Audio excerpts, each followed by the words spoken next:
Okay, so since I don't see Tony Browder back yet, we're going to go ahead, Nana, and start with you, and I'll do your intro. Okay. I can roll my presentation from my end. I believe I can roll my presentation from my end. Do you not want me to do a quick bio of you? Oh yeah, but I'm just simply saying the PowerPoint, I just rather click through it myself. I can't hear you. Are you muted? No, I was saying, can you hear me okay? I can't hear you. I'm speaking, can you hear me? Can you hear me? Yes, now I can hear you. I was saying, I just want to control the pace of the presentation myself. From my Okay, device. so then you will introduce yourself and No. right Mabacho, you should introduce me, but I'm saying the PowerPoint presentation, I was going to roll myself. Sure. Okay. You're a co-host, so you can control that. We'll make you a co-host and you can share your screen and do your presentation. Okay, great. All right, great. Welcome, everyone. Our first presenter, we have an audience as well. I keep forgetting that we're not doing this virtual. In fact, we have about 35 or 40 people here also for your session. So Nana Ofori, also called Obosumfo Nana Asiedu Ofori, is keeper of the shrine for the Mamochia spirit Nana Kweku Odaku, which comes from a sacred grove in the mountains near Jamasi, Asante, Ghana.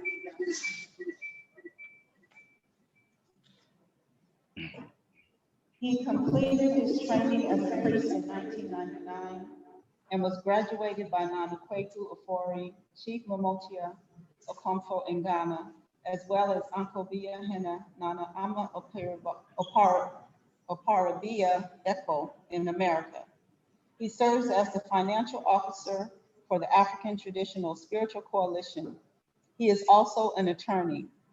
While serving as communications counsel for the Civil Rights Telecommunications Forum, he was the lead author of Blackout, Media Ownership Concentration and the Future of Black Radio.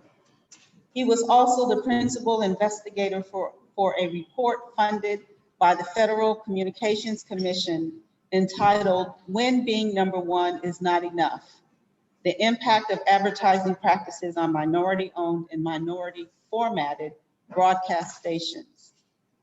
This report formed the basis for regulations prohibiting discriminatory advertising practices. Nana Ofori holds a BA in Political Science from Tufts University and a JD degree from Boston University School of Law. He is a member of the Bar for the District of Columbia. I now give you Nana Ofori. Let's welcome him to the conference. Hey, can everybody hear me? Can everybody hear me? Can everybody? I'm not hearing you. Yes. Okay, all right. Yes. Mama Moache, good morning to my brothers and sisters in America. Mama Moaho, Menuanoma, Nemerima, Amo Agana, Machia Moaina, I greet all of you. My name is not Kofi Asiedu Ofori. I'm Obosumfo Insumakwafia here in Maryland and in the United States. I would like to thank the African Heritage Studies Association for allowing me to be part of its 2021 Colloquium. And I look forward to the comments and informative presentation of Anthony Browder, also known as Brother Karak, which will follow my presentation. So let's get right to the PowerPoint presentation.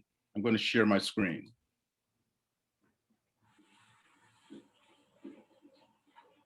Okay, it says host disabled participant screen sharing. Can somebody correct that?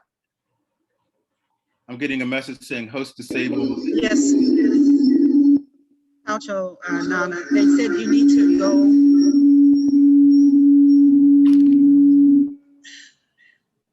You need to go back to the main room and then come back in.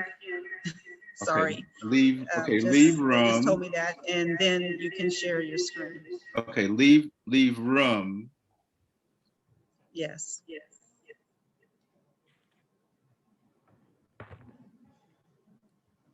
So he just left.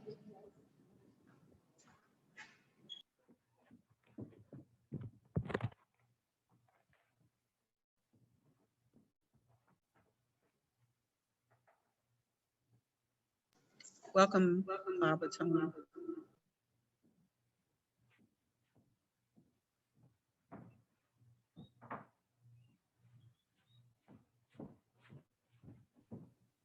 Okay, I'm back in again.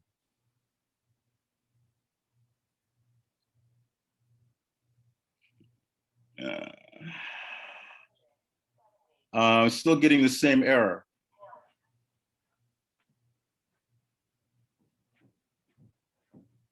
Can you go back out and wait for them to the main room and then allow the IT people to assign you to the room before you come back in? All right.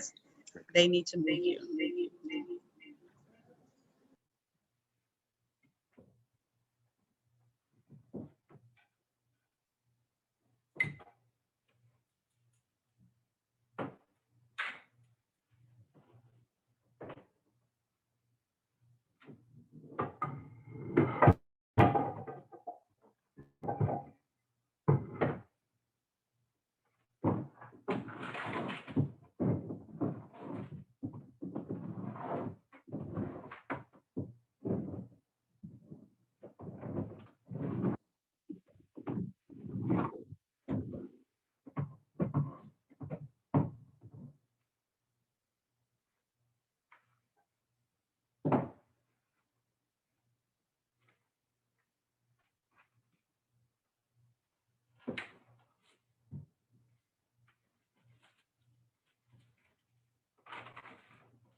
Nana, can you please join breakout room 1, please? And you'll be a co-host when you enter.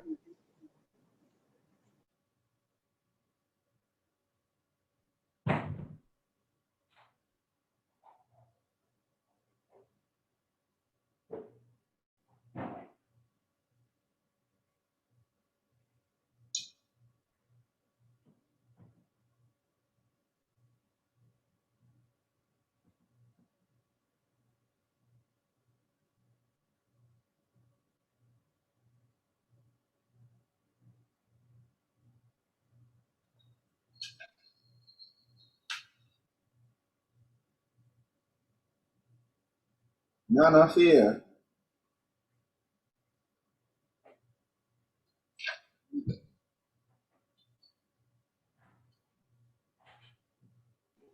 Yes, brother Asiedu. Is breakout room 2 also still occurring? I'm sure it is. Okay, let's check in. Thank you.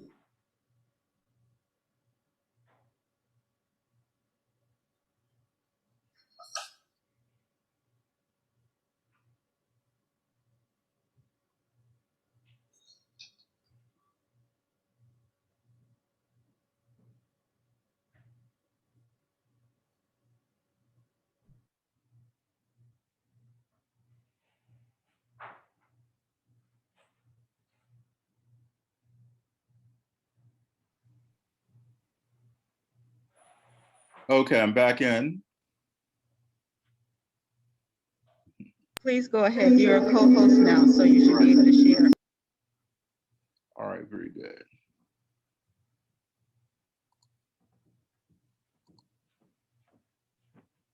All right, can everybody see my screen? Yes. Okay, very good. All right, I'm just gonna start this. All right, good, all right. My presentation will consist of two topics. The first will preview an upcoming virtual conference intended to chronicle the work of two dynamic Pan Africanists, Okomfohene Nana, chief priest of the Akonnedi Shrine of Larteh, Ghana, and Nana Akua Oparebea Dinizulu I, a product of the Harlem Renaissance, who led a spiritual pilgrimage of 250 African Americans to Ghana in 1971.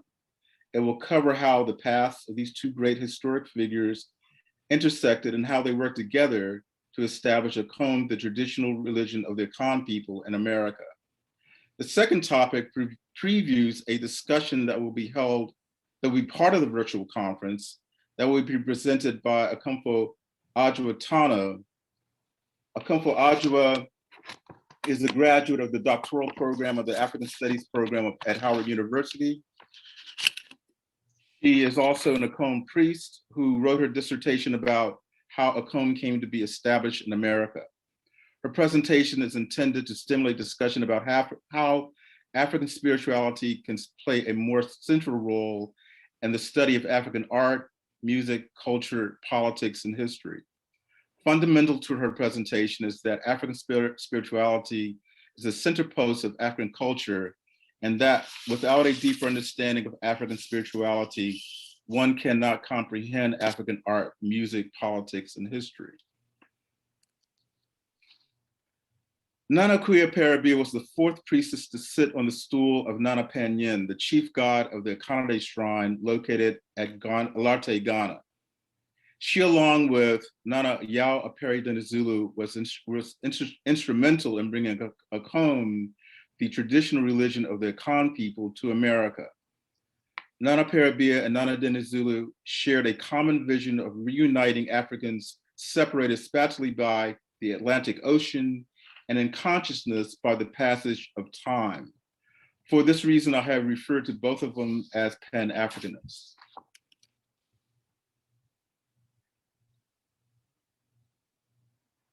This quote by Nana Oparebea describes the need for African Americans to relearn the traditional ways of their ancestors. It's from a newspaper article interview that she gave in 1973 while visiting Washington, D.C.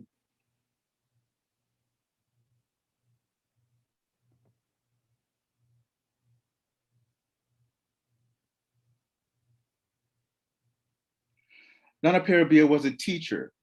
She initiated thousands of priests during the course of her lifetime. As her trainee, you had to learn the ways of the shrine, as well as become familiar with Akan customs and traditions. Most importantly, Nana Oparebea instilled the importance of good moral character. She was a healer. She was a master of the use of traditional herbs and healing.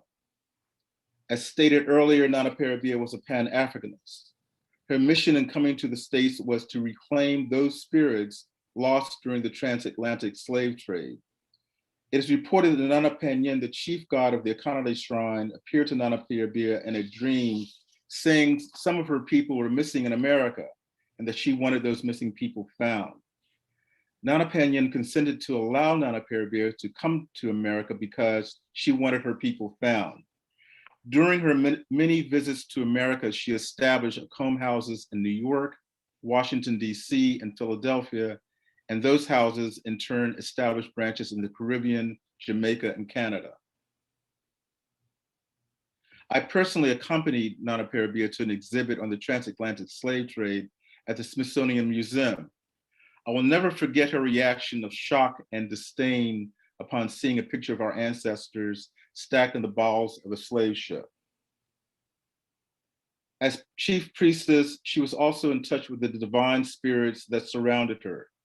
You could feel that she was a keeper of the ancient wisdom whenever you were in her presence. Nana Oparebea was also a confidant and advisor to Asiedu for Kwame Nkrumah. This is a part of history that has been rarely reported. However, Dr. Emmanuel Achiapong has written that Kwame Nkrumah's relationship with Nana Akarebea was part of his pursuit of African personality and identity, Africans taking charge of their own destiny. Dr. Nkrumah appointed Nana Akarebea as the first chairperson of the Ghana Psychic Traditional Healing Association. Here's a picture of her receiving her installation papers. This was part of the Conventional People's Party's political endeavor to organize traditional healing as a legitimate national institution to help Ghanaians escape dependence on Western medicine. Kwame Nkrumah's Pan-African vision included the organization and unification of all traditional healers throughout Africa.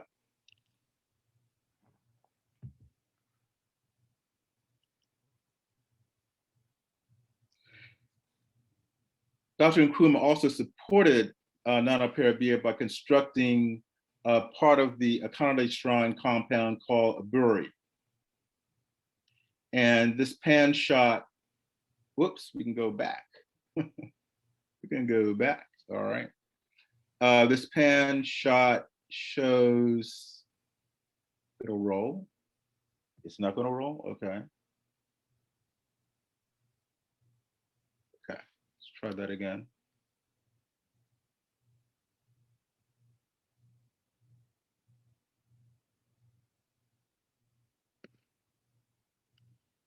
All right, here we go. This pan shot shows the Obosumfo compound. This is the shrine to Nana Surgibi. This was Nana Akarebea's residence that you see in front of you. Then coming up is the mausoleum for Nana Akarebea, and these are residential houses that Kwame Nkrumah built.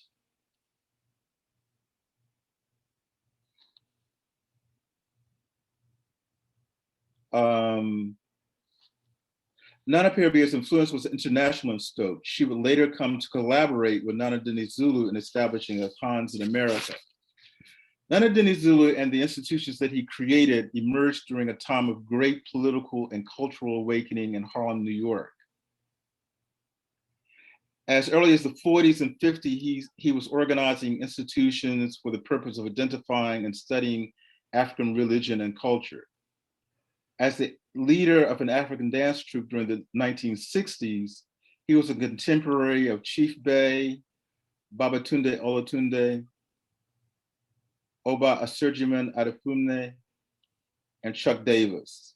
He lived across the street from Malcolm X and often was known to have given cultural performance prior to Malcolm X's lectures. He traveled to Ghana in 1965 and brought back Akan shrines, thus being the first to establish a Akom in America during the contemporary times. I qualify this statement with the phrase contemporary times because we acknowledge Akan priests that preceded Nana Dinizulu involuntarily during the time of slavery.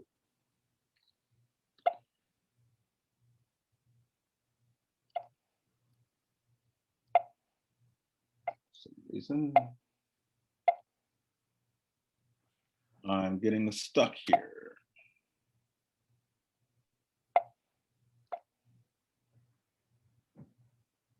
Let's try this another way.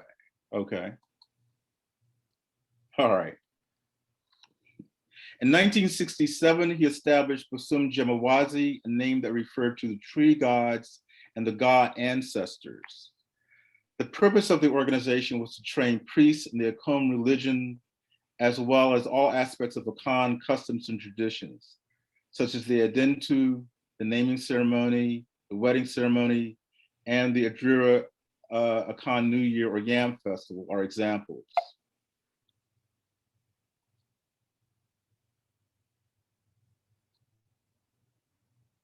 Nana Dinizulu's life was dedicated to introducing those in the diaspora to traditional Akan way of life in the total sense.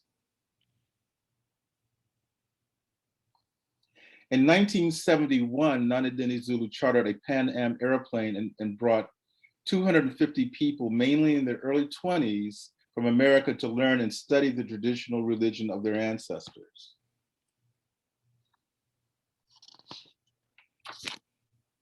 They went for the same reason as those who traveled to Ghana as part of the 2019 year of return in search of their identity. Nana Dinizulu followed up that trip by establishing institutions that taught and practiced the Akan lifestyle in America. He was installed as Omahene Paramount Chief and Okomfohene Chief Priest of Akans in America. As a follow-up to this trip, Nana Dinizulu arranged for Nana Oparebea's first trip to America in 1971. Hence, in 2021, we are commemorating the 50th anniversary of Nana Oparebea's first arrival in America, during which she planted many seeds that sprouted and later became many trees. We are organizing a virtual conference scheduled for November 6th and 7th. It will stream live from Ghana, New York, and Washington, D.C., and it will chronicle the deep Guan roots of the Akonnedi Shrine, the influence of Akan culture, as well as the transmigration of Akom from Ghana to America. Please visit our website to register, and you can see the website address at the bottom of the screen.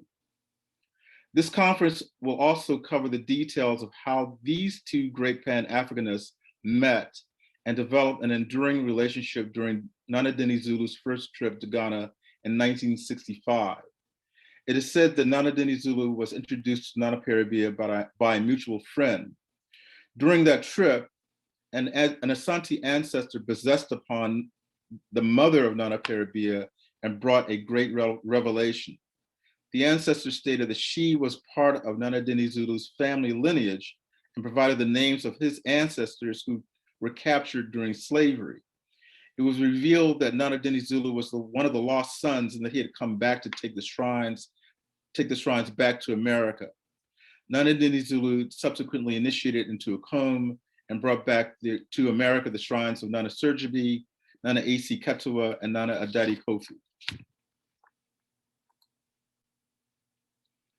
But it was not until 1972 that the legitimacy of Nana Dinizulu and his priests from America was fully validated. Nana Oparebea sponsored an outdoing for Nana Dinizulu and his American followers at Awugawa. Awugawa, as you may know, is the hometown of Nana Okomfohene, who in the late 1600s helped to found the Asante Empire by summoning the golden stool to descend from the heavens and land upon the lap of Obosumfo Nana Osetutu, the first Asantehene. In the early morning of August 16, 1972, Nana Dinizulu and his priests assembled at the shrine of Nana Okomfohene and received its blessings. The outdooring was witnessed by all the chiefs, elders, linguists, and people of nearby and far around. When the Akom drumming began, the Obosun possessed upon Nana Dinizulu's priests, and each possession was verified by the linguist and the secretary of the shrine by asking questions of the deities.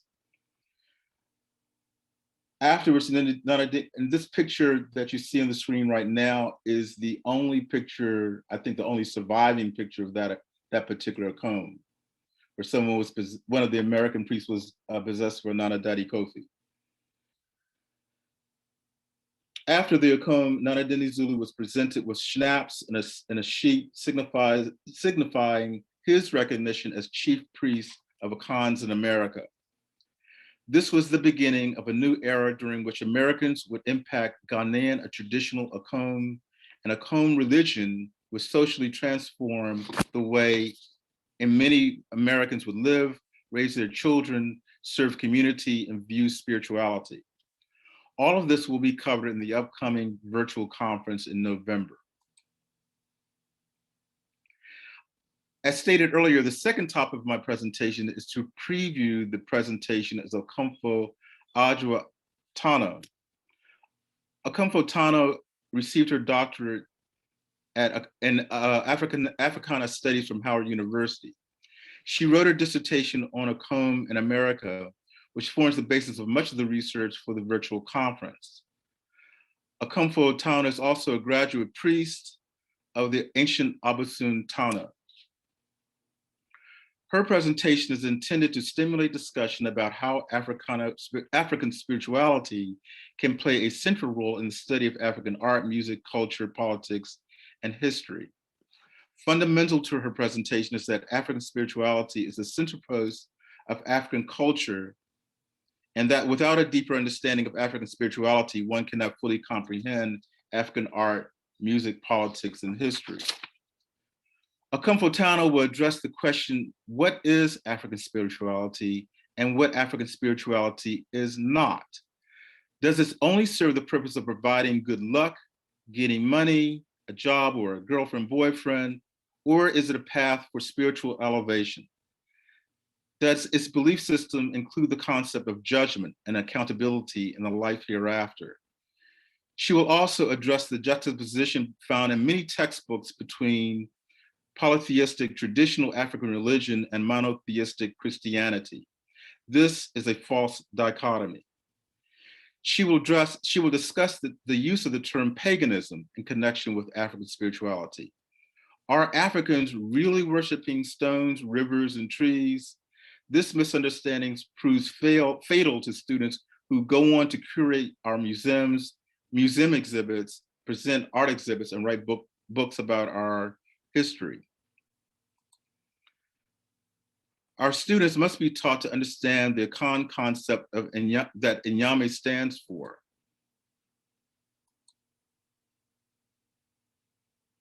The one principle that underlies all creation, that nothing, no thing exists except for Inyame.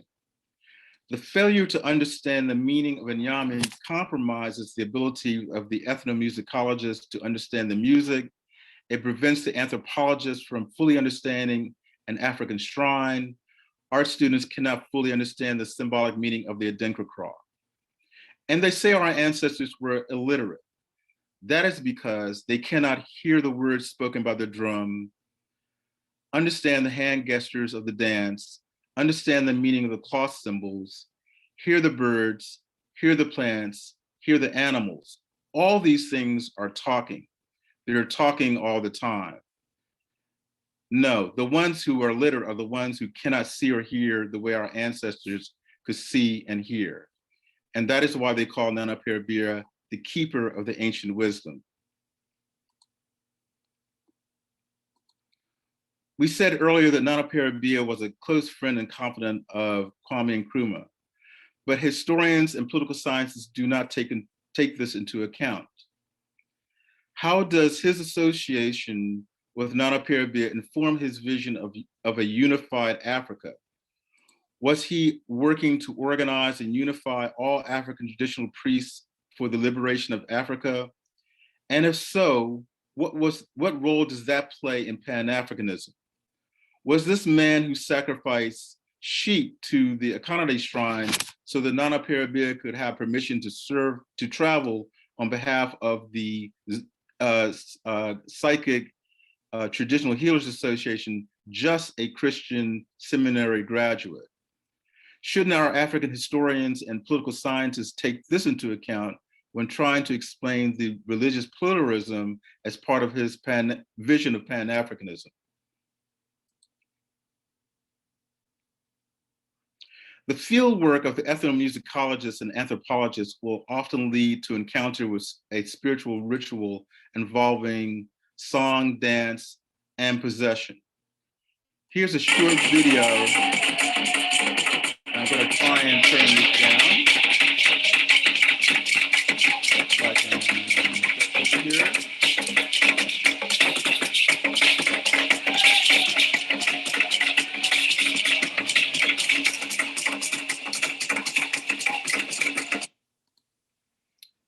Let's see, let's go back.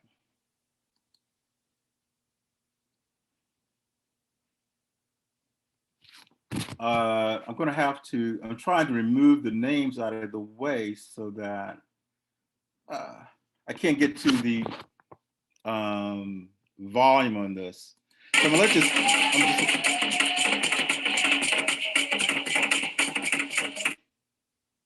The volume is quite well. Okay.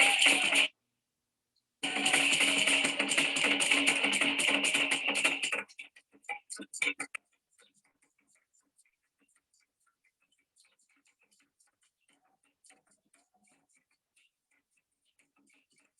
soon as I said it, it went away.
Okay, so I just wanted everybody to see how the use of white clay signifies the transformation of the human priest to a vehicle for divine spirit.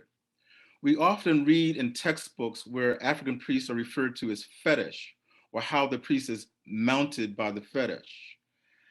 Are our Africana students going to continue to use this derogatory term to describe our sacred rituals?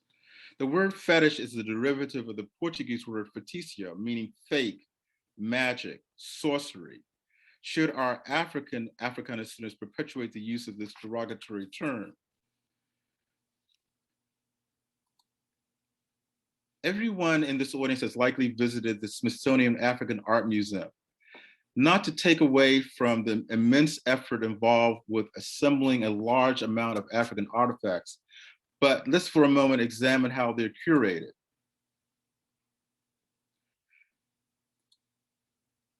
Typically, a piece such as this one will be described as an ornamental piece of wood, approximately 6 inches tall. And a fine example of Akan wood carving.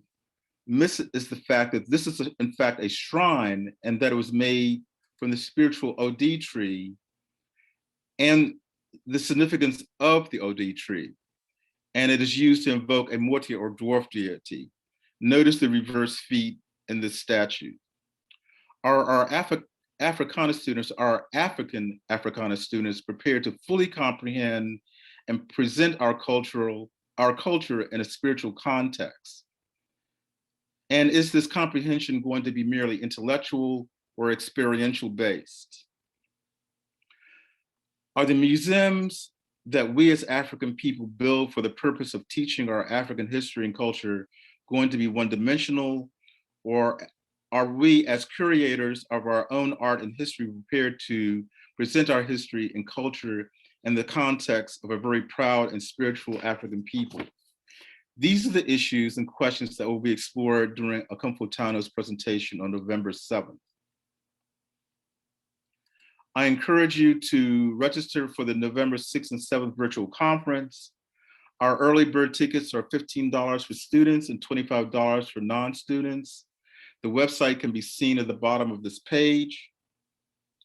The 2-day virtual conference will stream live from Ghana, New York, Washington, DC. The conference will cover the history of the Guan and Akan people of Larteh, the Akonnedi Shrine, Nana Akarebea's family, and the Shrine of Nana Surgibi. It will cover the how contemporary Akom was established in America through the efforts of Nana Dinizulu and Nana Akua Oparebea. It will cover the achievements, the achievements of the Akom shrine houses over the past 50 years in terms of training priests, healing, education, and rites of passage, how Akom has been integrated into contemporary American professional life, and perspectives on spirituality and Africana studies.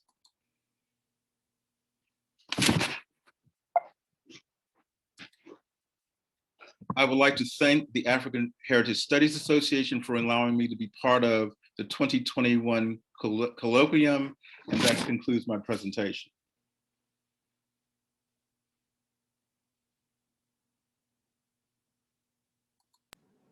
Thank you very much. Just give a round of applause.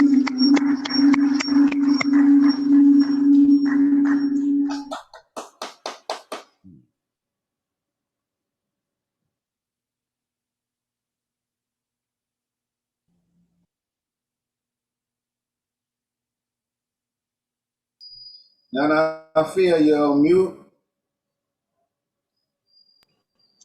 I'm looking for the microphone. Do we have any questions, either virtually or from our audience here? We have a large audience of students as well. Any questions for the presenter?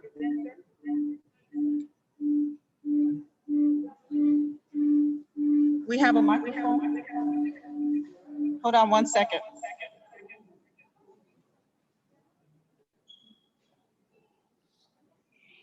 Oh, you're gonna take that one?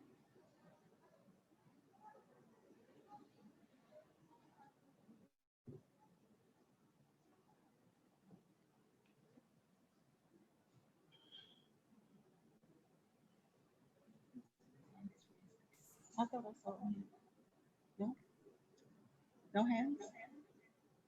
Okay.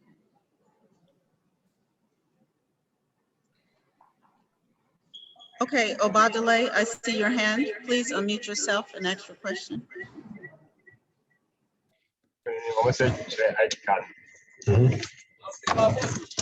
Yes, thank you very much for a Black Powerful presentation. Yeah.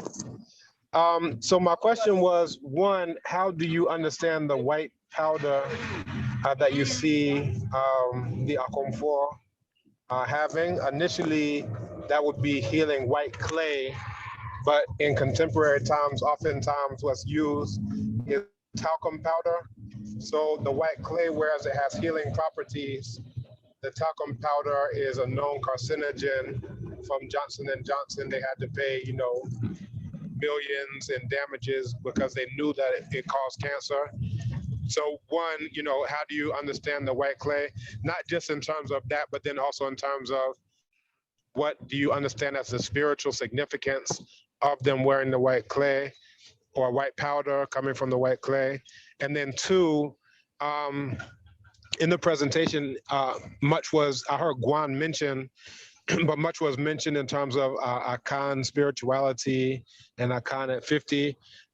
Given that the Larteh people are actually Guan people who happen to speak Akan, let me not say happen, because of historical circumstances of the Akwamo and the Achim, they speak Akan.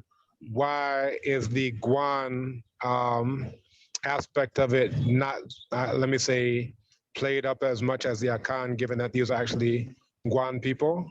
So those are my two questions. I believe those are excellent questions. I'm gonna take them in reverse. The answer to your second question is rather long. It has to do with the founding of Larteh and the Akonnedi Shrine to begin with, because that was done by the Guan people, who are definitely the indigenous people of Ghana. They were the first people there. And Larteh and the two mountain ridges nearby that it's set on were all settled originally by the Guan people. It's a rather long history, but the Guan people basically ran there because they were running away from invaders. And they sought refuge in the mountains. They sought protection in the elevation. And at one point, they were being ruled over very cruelly by the Akomu people and had to seek and form an alliance with the Achim to protect them, and were able to overthrow their Akomu rulers. And because the Guam people had no way of financially repaying the Achim, they agreed that the Achim, who are Akan also, would be able to rule over them. As a result of that, the Guam people adopted many of the Akan traditions, especially the concept of royalship, having queen mothers and chiefs. They were kind of resistant to adopting the language, but they're basically bilingual. They will speak both Twi and Guan, but mostly Guan in their houses. But so when you visit Larteh now, you will see this confluence of Guan and the influence of Akan culture at the same time. With regards to the powder, I agree with you. There are questionable uses of Johnson & Johnson's baby powder.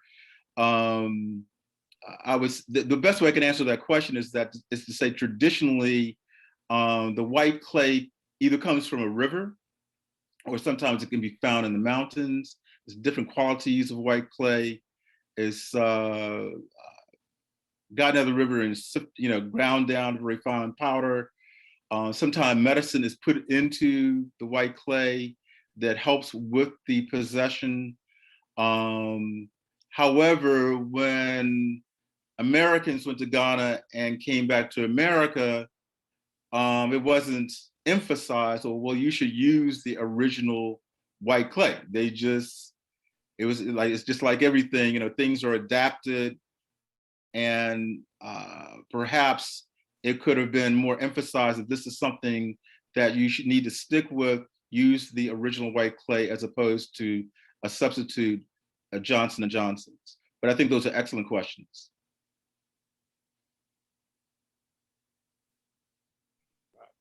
There's a question in the chat about where you were born.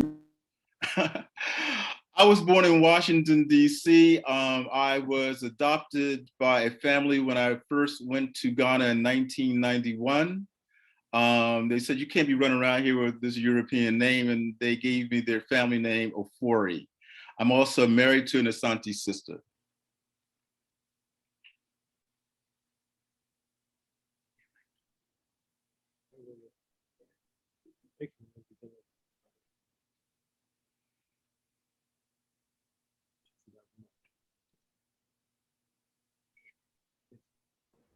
Any other questions?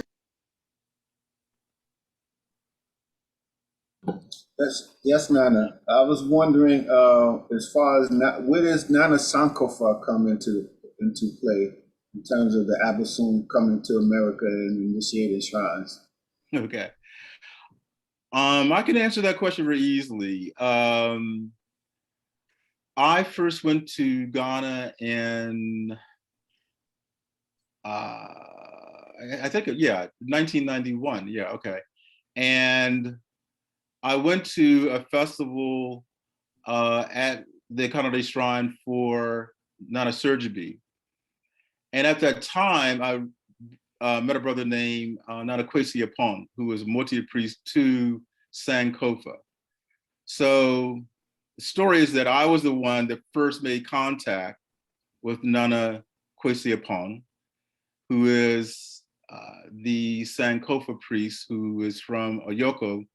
He invited me to come to Oyoko, explained to me many things about becoming an Odensini, about being a Motia priest, basically sat me down to help me understand who the Motia are, and then subsequently took me to one of his teachers, Nana Kweku Ofori, who lived in Jamatse Asante, who was also a Motia Kompo. So after I met Nana Kwesi Apong, others from America met him, and I can't exactly remember who brought the first shrines for Sankofa to America, but basically that's how the story unfolded. He was eventually brought to America, and he brought his shrine with him. Does that answer your question?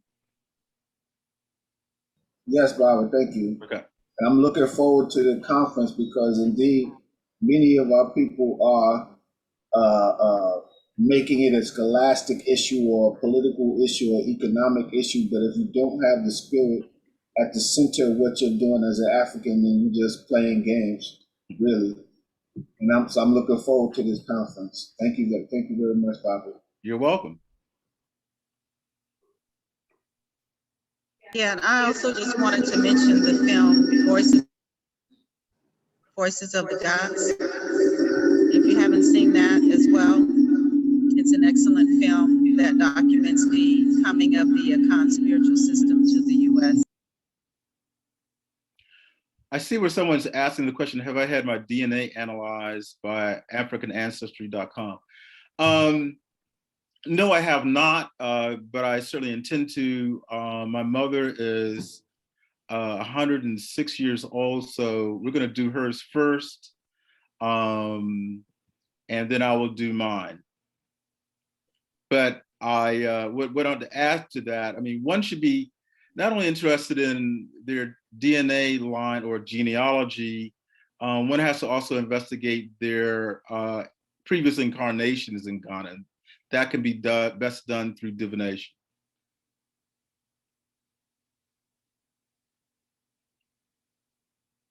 Okay, we can take one more question and then we need to move on to the next presenter.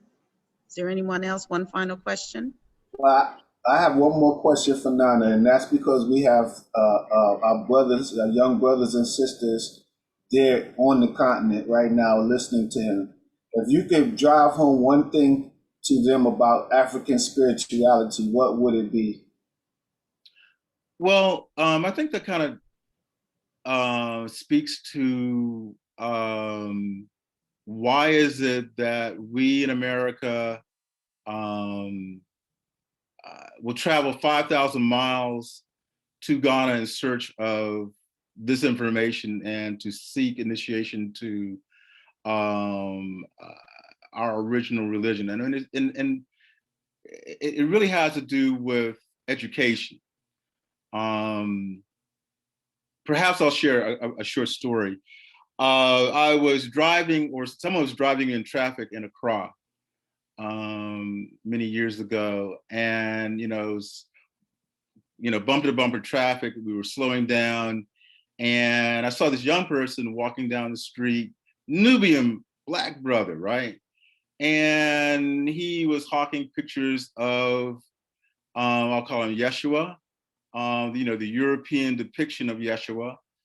And I sort of stopped him. I said, like, hey, I want one of those pictures, but I want one of a Nubian Yeshua. I want a picture of one that looks like you. And he was in total shock. Like, what are you talking about? So we interacted and got into a discussion and a crowd form. I was just tired of seeing this incorrect depiction of our ancestor, right?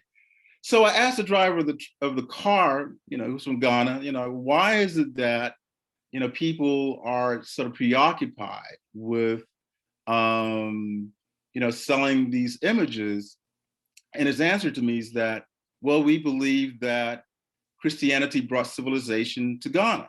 I said, what are you talking about? I said, well, have you heard anything about, ancient Kemet? Do you know anything about how Africans occupied Spain and brought about the Renaissance in Europe? I mean, do you know about it? No, he didn't know anything about this. So a lot of this is just about the result of miseducation of our youth. I implore our youth to study what our Pan African scholars have written. Take charge of your education. Just know that we are the original people on this planet. Our culture and our history and religion gave birth to many civilizations. They just need to delve into this deeper. All right, thank you. And I think that's a segue into Tony Browder's presentation. Absolutely fantastic presentation. Thank you so much for joining us. Once again, let's give